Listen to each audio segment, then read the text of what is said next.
अपने वास्तविक स्वरूप का निरीक्षण करें। आपका वास्तविक स्वरूप शांति, करुणा, प्रेम, मित्रता और आनंद है। यह मौन ही है जो इन सबको जन्म देता है। मौन उदासी, ग्लानि व दुख को निगल जाता है और आनंद, करुणा व प्रेम को जन्म देता है। कहा जाता है कि जब बुद्ध को ज्ञान की उपलब्धि हुई तो वह पूरे 1 सप्ताह तक मौन रहे। उन्होंने एक शब्द भी नहीं कहा। पौराणिक कथा कहती है कि इससे स्वर्ग के सभी देवदूत भयभीत हो गए। वे जानते थे कि सहस्राब्दी में केवल एक बार ही कोई व्यक्ति बुद्ध जैसा खिलता है, और अब वह मौन था। तब स्वर्गदूतों ने उनसे कुछ कहने का अनुरोध किया। बुद्ध ने कहा, जो जानते हैं वे मेरे कहे बिना भी जानते हैं, और जो नहीं जानते वे मेरे कहने पर भी नहीं जानेंगे। नेत्रहीन के लिए प्रकाश का कोई भी वर्णन उपयोगी नहीं है। जिन लोगों ने जीवन के अमृत का स्वाद नहीं चखा है, उनसे बात करने का कोई अर्थ नहीं है, और इसलिए मैं मौन हूं। कोई इतना अंतरंग और व्यक्तिगत अनुभव व्यक्त भी कैसे कर सकता है? शब्द इसे व्यक्त नहीं कर सकते, और जैसा कि अतीत में कई शास्त्रों ने प्रकट किया है, शब्द वहीं समाप्त हो जाते हैं जहां सत्य आरंभ होता है। स्वर्गदूतों ने कहा, आप जो कहते हैं वह उचित है, लेकिन उनके बारे में विचार करें जो न तो पूरी तरह से प्रबुद्ध हैं और न ही पूरी तरह से अज्ञानी हैं। उनके लिए चंद शब्द एक गति प्रदान करेंगे।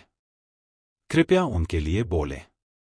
आपका हर शब्द उस मौन को उत्पन्न करेगा।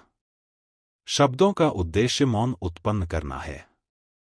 यदि शब्द अधिक शोर मचाते हैं तो वे अपने लक्ष्य तक नहीं पहुंचे हैं।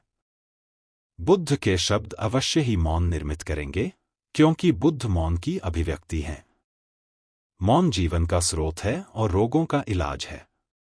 जब लोगों को क्रोध आता है तो वे चुप्पी साध लेते हैं। पहले वे चीखते हैं और फिर सन्नाटा पसर जाता है।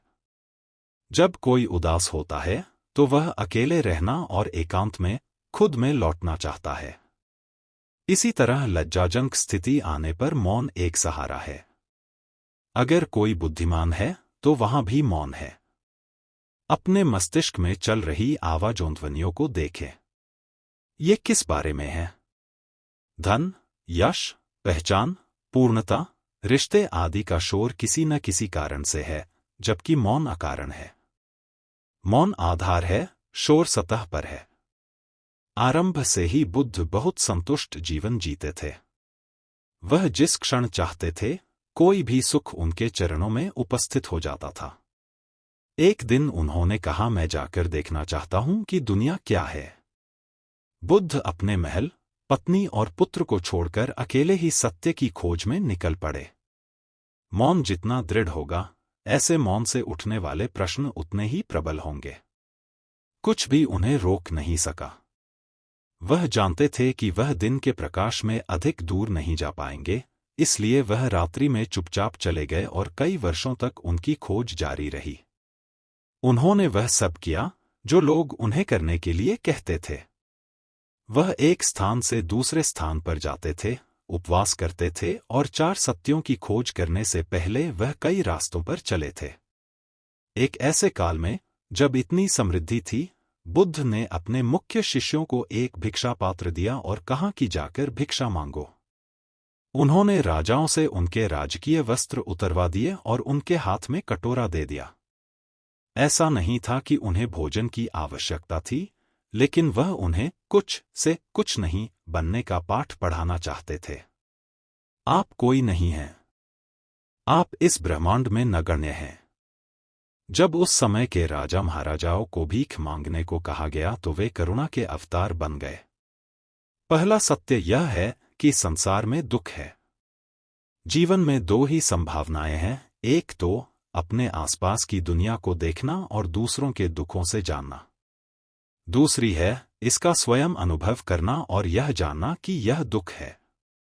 दूसरा सत्य यह है कि हर दुख का कोई न कोई कारण अवश्य होता है। आप बिना किसी कारण के प्रसन्न रह सकते हैं, लेकिन दुख का कोई कारण होता है। तीसरा सत्य है कि दुख को दूर करना संभव है और चौथा सत्य है कि दुख से बाहर निकलने का मार्ग है। अपने वास्तविक स्वरूप का निरीक्षण करें। आपका वास्तविक स्वरूप क्या है? यह शांति, करुणा, प्रेम, मित्रता और आनंद है, और यह मौन ही है जो इन सबको जन्म देता है। मौन उदासी, ग्लानि और दुख को निगल जाता है और आनंद, करुणा और प्रेम को जन्म देता है। इस प्रकार हर कोई दुख के सागर को पार कर सकता है।